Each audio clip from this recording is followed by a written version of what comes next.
This morning, I woke up to this. President of the United States, a former New Yorker, who seems to enjoy stabbing his hometown in the back, talking about no bailout for New York. What kind of human being sees the suffering here and decides that people in New York City don't deserve help? What kind of person does that? Well, I'll tell you something. Every day, President Trump resembles more and more Herbert Hoover, the president who ignored the Great Depression, who didn't care to put America back on its feet, who has been now remembered in history as someone who failed at the most basic responsibility, which is to protect the people he serves.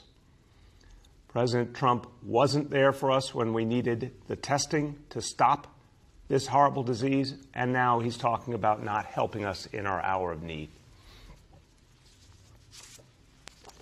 He says in this interview he's not inclined to do bailouts. He gave a $58 billion bailout to the airline industry. A few years ago, he gave a $1.5 trillion bailout to big corporations and the wealthy. So who is he kidding?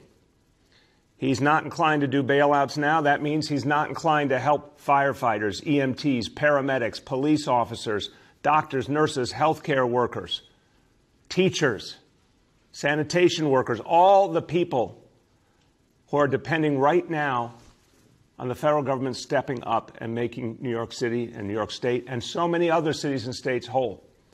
So we can get back to business, so we can get back on our feet, so we can lead the recovery. He says then it's not fair to the Republicans because all the states that need help are run by Democrats. So now he is putting partisanship ahead of the needs of the nation. You know, I talked to the president about Elmhurst Hospital, and he expressed sympathy, expressed admiration for the healthcare workers. He said, oh, I grew up in that area, Queens. Well, Mr. President, if you respect those healthcare workers, and don't walk away from them. Help them, because those very same people who have fought this heroic battle are now the people who don't know if they're going to have a job in the future because there's no money left. The only place that we can get the help we need to get back on our feet is the federal government. Mr. President, be as kind and decent to those healthcare workers as you were to the airline industry and the wealthy and the corporations. That's what we're asking. One standard for this whole country. Doesn't matter which state, doesn't matter red or blue. It just matters that Americans need help, and they need it now. Federal government has passed legislation in the past that helped airlines, helped small businesses, helped hotels. Great, great. They haven't provided any aid to state and local governments. Well, why is that important?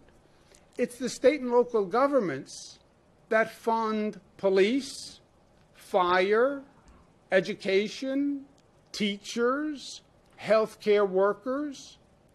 If you starve the states, how do you expect the states to be able to fund this entire reopening plan? Well, it's the blue states that have the coronavirus. Okay, New York they call a blue state. California they call a blue state. And the Republicans are saying, we don't want to give money to the blue states. First of all, this is not a blue state issue. Every state has coronavirus cases. And it's not just Democratic states that have an economic shortfall. Republican states have an economic shortfall. Well, it's the mismanagement of blue states for decades that they now want us to bail out. That's just not a fact. It is not a fact. First of all, no blue state was asking for a bailout before this coronavirus. I wasn't asking for anything from the federal government before the coronavirus. And by the way, the federal government wasn't giving New York anything for years. The facts are it's the Democratic states, which happen to have now high coronavirus content, which actually have put in more money than the Republican states who are now saying, why should we bail out the Democratic states? The Democratic states have been supporting them for years. New York, every year, $29 billion more paid in than it gets out. New Jersey, also a high coronavirus state, $18 billion more every year than it gives out. Massachusetts, Connecticut, California. And then you look at the Republicans who now say, well, we don't want to help the Democratic states. They are actually the states that have been taking more every year. Virginia, Maryland, Kentucky. Senator Mitch McConnell, he's Kentucky, $37 billion more every year. Alabama, Florida. Everything's about Florida. Why? Because it's a swing state, and we're in an election year. I get it.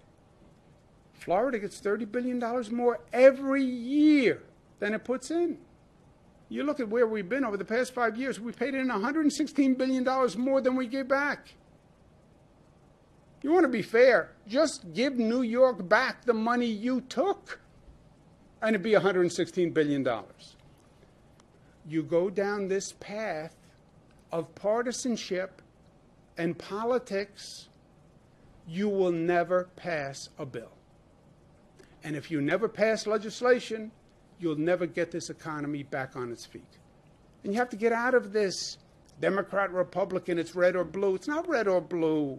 It's red, white, and blue. This coronavirus doesn't pick Democrats or Republicans. It doesn't kill Democrats or Republicans. It kills Americans. The virus is less discriminating and more of an equalizer than the lens that we're viewing the virus through.